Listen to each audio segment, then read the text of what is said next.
começamos agora mais um Juventude Prateada aqui no nosso Multiprosa. E aí hoje nós vamos falar sobre um assunto, eu sempre falo isso, todas as vezes quando apresento eu falo que o assunto é gostoso demais, e eles são de fato muito gostosos. Mas hoje a gente vai falar de felicidade, então não tem como não gostar, né? Espero que todo mundo goste de ser feliz e que a gente busque entender um pouquinho o que é isso, já que vivemos numa ditadura da felicidade. Não sei se estou falando certo, vou conversar com ela daqui a pouco e ela vai me dizer isso. Mas a ditadura da felicidade é a cobrança que a gente tem de vários lugares de que temos que ser felizes sempre, a todo momento. E eu acho que isso não deve ser válido, né? Porque ninguém consegue isso de fato. Mas para conversar sobre felicidade, a gente está com uma professora que é uma querida amiga, Silvana Chiaretto. Silvana, muito obrigado por ter aceitado estar aqui com a gente na CDL, conversando sobre um tema que a gente está ensaiando há muito tempo para poder falar, não é isso? Com certeza. Primeiramente, obrigada pela oportunidade. É um prazer estar com você, um querido também. E eu acho que esse tempo foi bom, porque eu tive mais oportunidades de poder pesquisar, escutar de fato as pessoas, não somente ouvir, porque ouvir é mecânico, estou falando de interpretar, de estar ali para aquela pessoa. Então eu acho que vai ser um pouco mais rica. Amanhã será mais rico que hoje. Com certeza. Porque cada vez que a gente vai se encontrando com pessoas, a gente vai lendo alguma coisa, a gente vai se desenvolvendo. Isso aí faz parte da nossa vida e temos que estar abertos a isso também. A gente não fala de perfeição aqui, tá, gente? Nós vamos falar de possibilidades. Então, antes de falar sobre a felicidade, sob o ponto de vista da filosofia e da ciência, a gente não vai falar sob o ponto de vista da autoajuda, sem desmerecer, mas a gente vai ficar com a filosofia e a ciência. Eu queria que a Silvana se apresentasse, falasse de onde vem. Não tinha aquela apresentação lá da Globo, né? Isso. Do programa... não é Profissão Repórter, Globo Repórter? Né? De onde vem, o que faz, de que se alimenta hoje. Pois é, Silvana, quem é você? Bem, eu sou A Silvana é uma pessoa muito curiosa, nascida em Belo Horizonte, que teve uma carreira longa na publicidade, formei em comunicação social, escolhi a publicidade por paixão mesmo, fui muito feliz durante 20 anos, tenho amigos na publicidade e sempre foi uma coisa maravilhosa que me deu felicidade. Em 2004, eu dei a minha primeira aula, se eu não me engano. Eu já era uma professora, eu já tinha traços da docência. Até para trabalhar com a publicidade, eu era uma publicitária diferente, muito didática. Gostava muito da parte quantitativa, passava para a parte qualitativa com muita facilidade. E isso, logicamente, me deu momentos de felicidade também. Até que eu trabalhava na publicidade, passei por todos os veículos de mídia, praticamente em Belo Horizonte. Eu estava lecionando também, só que a docência começou a falar mais alto. O que é que eu falei? Dei uma parada em 2010, fiz um mestrado e parti por uma transição de carreira, somente docência. A partir daí, eu me senti muito mais à vontade.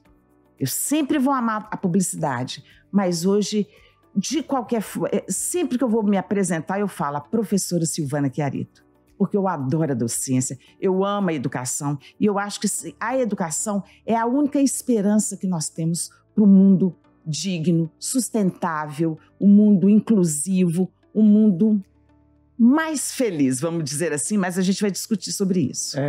Um mundo em que a gente tem a possibilidade de trabalhar, né? Porque na educação você tem vários lados. Lógico. Tem o professor, tem os alunos e as suas diversas possibilidades. Tem as gerações. Tem as gerações, que a gente vai aprendendo com elas. Por muito tempo é interessante, as pessoas me chamavam de professor e eu negava isso, já sendo professor, porque eu achava que eu não tinha esse know-how de aceitar esse título, sabe? Hoje eu adoro ser chamado de professor. Eu me reconheço como professor com um pouco mais de maturidade que eu tinha, né? De quando eu comecei. Agora, no mês de agosto, em 2024, eu completei 25 anos de docência. E eu tenho um orgulho tão grande disso, porque isso é muito gostoso, né? E a gente vai deixando o nosso legado. Porque quando você encontra pessoas que passaram pela sua sala de aula e elas vêm te falar com carinho nos olhos, poxa, você fala, consegui, né? Ou às vezes não com tanto carinho, mas você fala, marquei aquela pessoa, eu estive presente na vida daquela pessoa. Mas a gente vai falar de felicidade. Sim. Um assunto que às vezes é muito banalizado, né? Porque eu sou feliz ao comer um chocolate. Isso. Então tem aquela felicidade, aquele prazer momentâneo que a gente associa com felicidades. E o que é que a filosofia e a ciência nos falam dessa tal felicidade? Bem, tio Flávio, a felicidade ela não tem nada de novidade. Porque 400 anos antes de Cristo, quando lá nas ágoras, quando Sócrates estava lá no desenvolvimento das polis, das cidades, já se falava de felicidade. O que todos nós queremos é o quê? Queremos ser felizes. Mas ninguém quer saber o que é realmente felicidade, né? Então, a partir do momento que você quer alguma coisa, mas você não sabe o que ela é, você não vai encontrá-la de fato, né? Mas o que acontece? Ou senão fica numa busca perdida, né? Você não sabe para onde caminhar, para onde buscar de fato. E aí você vai pegando pequenas coisas para achar que aquilo vai te fazer feliz. E são coisas vazias, muitas vezes, né? Perigosas, entendeu? Porque é quando você começa, sem a criticidade, você começa a acreditar em tudo que te falam a respeito disso. Na pandemia, isso ocorreu muito. Eu fiquei muito preocupada na pandemia com as pessoas que se colocavam no lugar de fala, falando a respeito de felicidade, sem um estudo aprofundado da filosofia, da ciência, de conhecer o trabalho de uma Carla Furtado, que partiu ano passado, que criou a Feliciência, o Instituto Feliciência, sem mergulhar naquela parte provocativa do professor Clóvis Barros, sem trabalhar, sem estudar um pouco o Cortella, que eu acho que é muito importante. O Pondé também é muito importante, Karnal também é importante. Eu acho que o trabalho da Helena Capella também é muito importante. E o que a gente precisa... São recortes. Todo esse trabalho que está sendo divulgado, falado, comentado, discutido, bate-papo de boteco, que seja, porque eu acho que tudo que é ciência ela tem que cair na rua. Para quê? Para ganhar força. Eu acho que isso são recortes de pensamentos daqueles filósofos de anos e anos e anos atrás. Logicamente, os filósofos da pós-modernidade, eles deram mais o quê? Nós começamos a ver menos... Não vamos romantizar a procura da felicidade, porque aí a gente pode cair numa armadilha, que é uma parte de uma pessoa, de uma palestrante famosa que eu citei agora, que fala que as pessoas não deveriam ir atrás da felicidade porque existe a positividade. Mas isso é um caminho perigoso, porque a positividade, para virar positividade tóxica, é um pulo, não é mesmo? Entendi. Eu acho que o ser humano ele não deve ficar ligado num programa antes de dormir que só vai falar de tragédia. Óbvio, você tem que ter uma higiene do sono, isso todos nós sabemos, isso é saúde. Mas também nós não podemos fechar os olhos, tapar os ouvidos e falar: a violência não existe, o mundo é perfeito. Eu falo sempre para os meus alunos, vamos trabalhar a positividade pé no chão, né?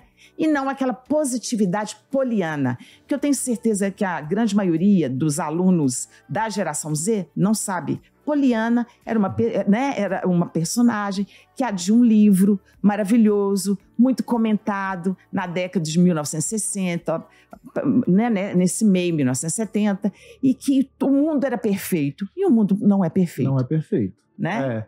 Agora, realmente, quando a gente fala dessas questões da busca da felicidade, muitos autores, Viktor Frankl tem um livro que depois ele escreveu, inclusive, dentro dos campos de concentração, nazistas.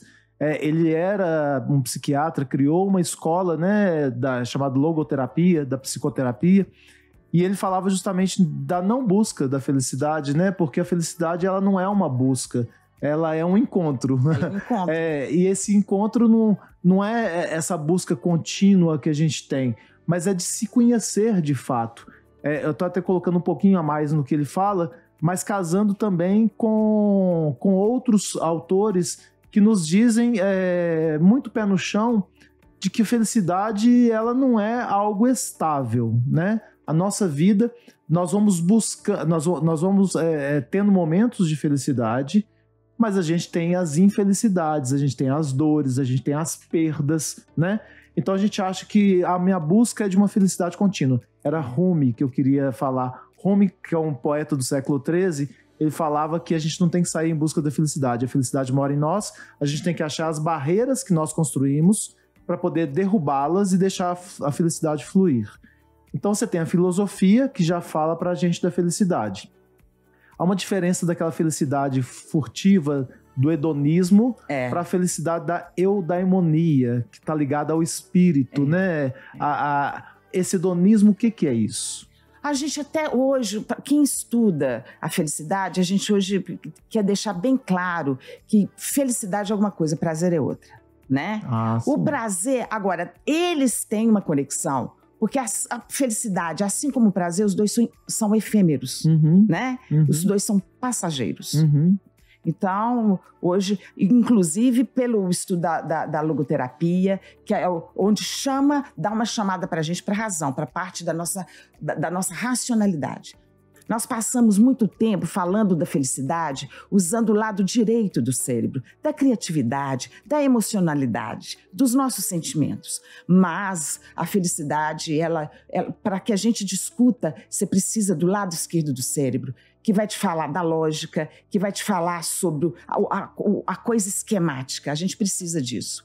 Até porque, para ter lastro no que a gente fala nas palestras, nos encontros, dentro de sala de aula, o papel de uma professora é um papel de muita responsabilidade, porque a partir do momento, você sabe mais do que eu, né, que você está diante aos alunos, o que você fala, dependendo da sua força, do seu poder de criatividade, de confiabilidade, respeito, aquilo é uma verdade, né, indiscutível. Impacta e muda a vida ou o ponto de vista da pessoa, né? Exatamente. E nós vivemos num momento que as coisas não são bem assim, né?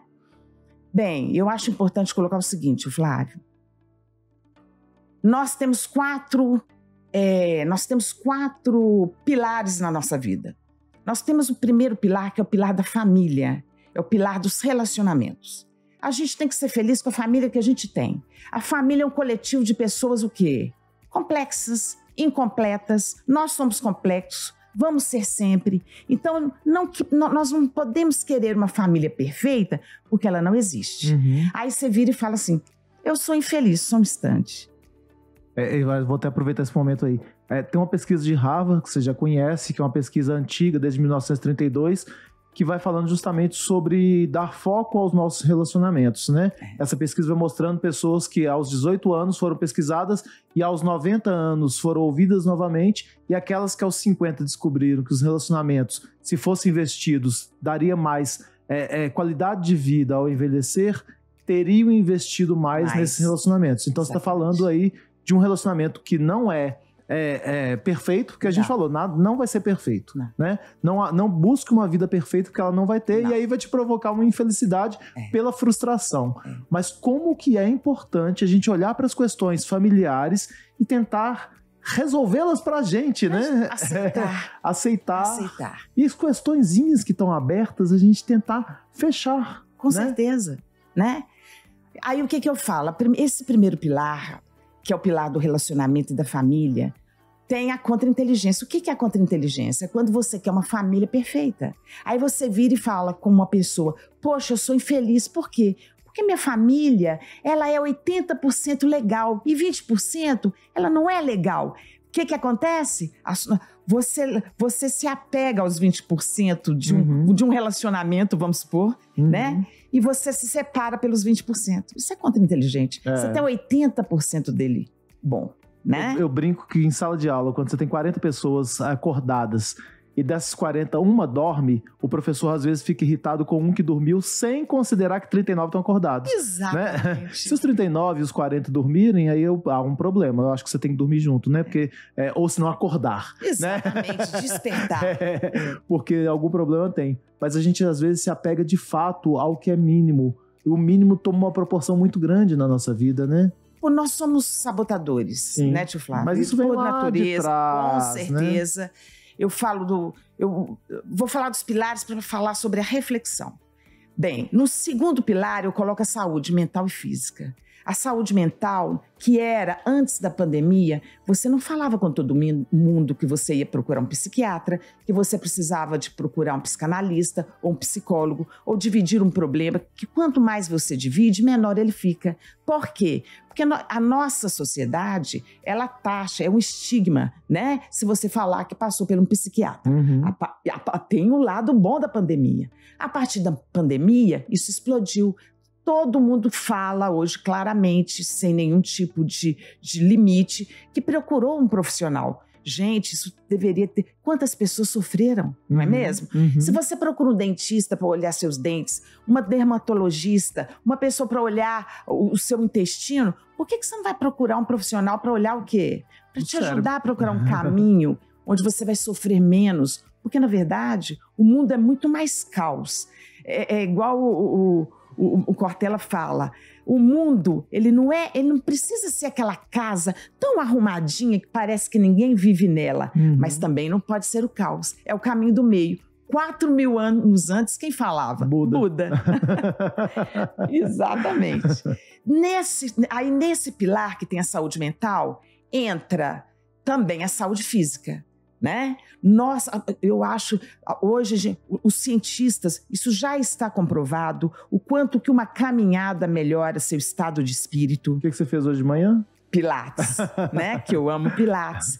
E o melhor disso tudo, eu precisei de ser diagnosticada com uma doença autoimune, incurável, uma doença que não é uma doença simples, que é a espondilite anquilosante, para conhecer a necessidade de tanta coisa boa na minha vida. A partir de 2018, com o diagnóstico em mãos, começando em 2019 um tratamento imunobiológico, né, que todo mundo sabe que é uma coisa difícil, eu tive a oportunidade de tirar coisas maravilhosas dessa patologia. Eu comecei a mexer meu corpo, eu eliminei peso, eu trabalhei a minha alimentação, eu comecei a entender as outras pessoas. Eu sou útil no dia da medicação especial, que é o imunobiológico, para as pessoas que estão indo pela primeira vez. E eu me sinto feliz fazendo o tratamento e uma gratidão imensa de poder estar fazendo o tratamento.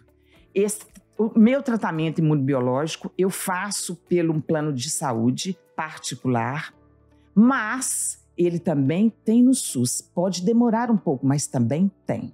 Ótimo. Pois bem, nós temos um terceiro pilar muito importante, que é o pilar da espiritualidade. Não é religião, espiritualidade. Está ligado ao que você entende, é um professor, voluntariado, empatia. O que é mais que empatia? Compaixão, não é mesmo?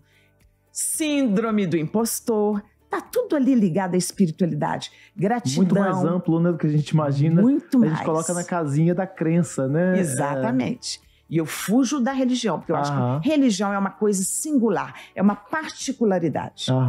E nós temos um outro pilar, não estou falando em ordem de importância, todos são importantes.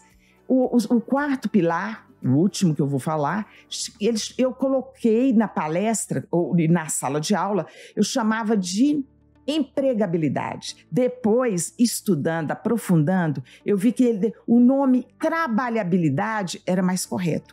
Porque tem pessoas hoje que tem uma mãe que precisa, você vai largar o seu trabalho remunerado e vai cuidar da sua mãe. Sim. Às vezes os irmãos fazem, cada um dá um tanto, e você vai viver assim. Eu quis falar que o trabalho o trabalho, ele pode ser aquele que não é remunerado. Uma pessoa que tem a inteligência de falar. Você hoje está numa profissão, você fala com seu marido, com seu companheiro, a sua companheira. Você está numa profissão que está mais com mais possibilidades. A gente está com um filho pequeno. Eu fico em casa, cuido da casa, administro, né? Eu não vou ter um salário, não é mesmo? Mas eu tenho um trabalho. Né? Caiu até no Enem essa questão, né? Do trabalho da mãe que não é reconhecido como trabalho. E eu tenho uma amiga que é juíza e o marido dela trabalha em casa. Ela fica no fórum e ele trabalhando em casa, cuidando dos 2 filhos. Olha aí. Que é uma questão cultural, que a gente falou da questão da psiquiatria, da psicologia, que era associada a médicos de loucos, né? Que é de mudança de cultura mesmo, né? Por que não? Por que não o pai cuidar do filho? Por que não? Né? Ou por que não ambos cuidarem? Né? Então é interessante essa questão da trabalhabilidade. Mas o que eu vejo também? Quando o gênero masculino ele faz a opção, junto com seu companheiro ou com a sua companheira, de ficar dentro e ficar em casa para cuidar dos filhos, o que ocorre? Ele é julgado. Às vezes, não realmente, mas a própria sociedade mineira o julga. Então, é um trabalho futuro que eu quero desvendar a respeito disso. Porque nós temos que mudar, nós temos que caminhar. E que eu saiba, a evolução é igual a economia. O caminhar é para frente, não existe caminhar para trás, né?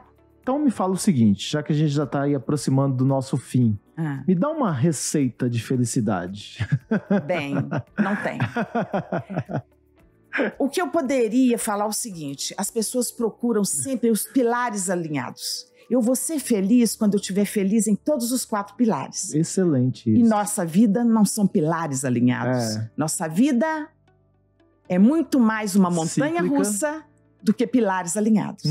E quando você fala assim, acorda e fala, gente, eu tô tão bem e nisso vem uma pessoa da sua família que não está bem, vem alguma coisa que está acontecendo no mundo. Então a felicidade, nessa palavra que eu acho muito discutível na humanidade, que chama plena, ela não existe, entendeu? Como dizem, são estações, né? São estações que a gente vai tendo durante a vida. E por que é contra-inteligente esse pensamento? Nós não somos acostumados a fazer reflexões. Quando a gente vai dormir, você faz até uma oração, você reza, mas as poucas pessoas fazem uma reflexão. O autoconhecimento, ele mora na reflexão. O que é reflexão? Você vai pensar sobre o seu espírito. O que você fez durante o dia? É aí que você vai se reorganizar. Você vai descobrir momentos felizes que você teve que você não valorizou, né?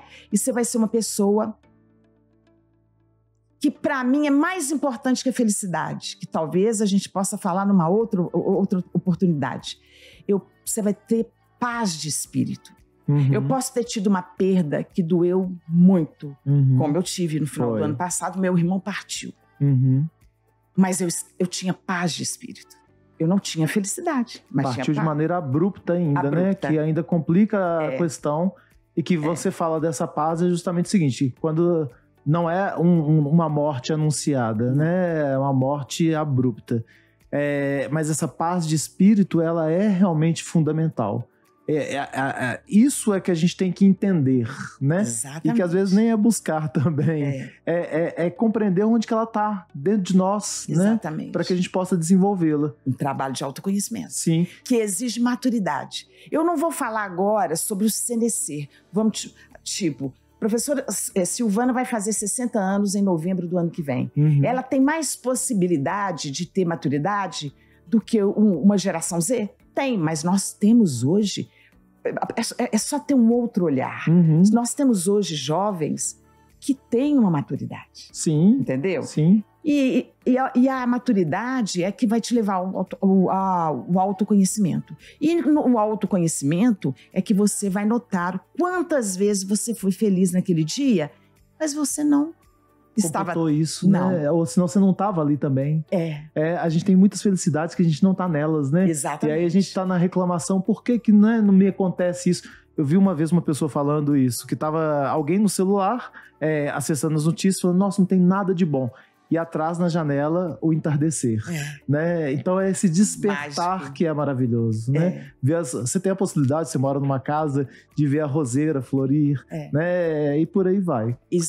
Exatamente. Agora, finalizando, eu fico vendo dos pensadores hoje em relação à felicidade, todos têm alguma verdade. Vamos supor, a felicidade é um exercício, o Cortella e o Pondé falam, o Karnal, ele é um exercício.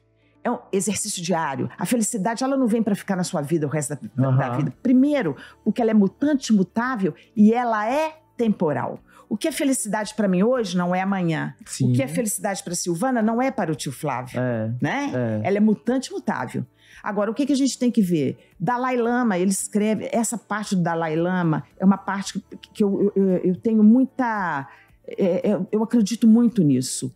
Porque quando eu crio a disciplina na FUMEC chamada Gestão da Felicidade e que meus alunos adoraram, aprovaram, ovacionaram, aplaudiram, porque poderiam dividir com as outras pessoas as suas dores, o que eu vi? A felicidade, ela pode ser gerida. Você não tem que ficar esperando ela acontecer, você pode ir atrás da felicidade. Terceira, a felicidade, ela é uma ilusão também. A felicidade, ela é uma gota de orvalho numa pétala de flor. Já disse Tom Jobim e Bonfá, né? Mas eu acho que o mais importante é a frase que eu deixo no final dessa conversa. A felicidade não é o pote de ouro ao fim do arco-íris. A felicidade é muito mais você percorrer o caminho colorido. Isso é fantástico. Entendeu? E você foi falando aí, eu lembrei de uma coisa assim, quando a gente falou de buscar, você foi falando aí e me veio à mente que a felicidade não é o buscar, mas é o construir. Talvez seja a melhor definição para isso, né? E aí, às vezes, a gente constrói com o outro, mas é sempre pensando ali em quem sou eu. Exatamente. E você falou sobre a autorreflexão, que é extremamente importante. Nós temos 30 segundos para poder encerrar falando um livro e um filme. Qual que nesse tempo tão exíguo você indicaria? Bem, um livro imperdível é do professor Clóvis Barros Filho, que se chama A Felicidade é Inútil. Ele é um provocador por natureza e vai tirar você do piloto automático. É um livro que você vai e vem várias vezes. É um livro que eu acho que todos nós deveríamos ler. E o filme? O filme, 2. Pode. Eu gostaria de falar de um filme muito, muito light, que se chama Loja de Unicórnios. Onde você vai... Eu vou dar um spoilerzinho, logicamente. Você vai descobrir que muitas vezes a felicidade está ao seu lado todos os dias, batendo na sua porta e falando: tio Flávio, olha pra mim. E você não tá nem aí. Até que um dia acontece algo e você fala: perdi a minha vida, ela estava sempre ali e eu não a percebi, né? E eu vou dar um filme punk, um filme pesado, onde muitas pessoas falam para mim, alunos, professores, a felicidade está ligada à liberdade. Até quando? Eu quero uma reflexão sobre isso. O filme Na Natureza Selvagem. É um filme de mais de 2 horas, é um filme para você não assistir uma vez só. Esse filme, ele vai comprovar o tanto que o ser humano não está preparado para a liberdade total. Nós precisamos de limite. Precisamos. Ô, gente, e nós temos um limite. Por isso a gente fica por aqui aguardando você no próximo episódio. Um abraço, obrigado, Silvana, por participar com a gente. Eu que agradeço. E até outros episódios. Com certeza. Até mais. Até mais.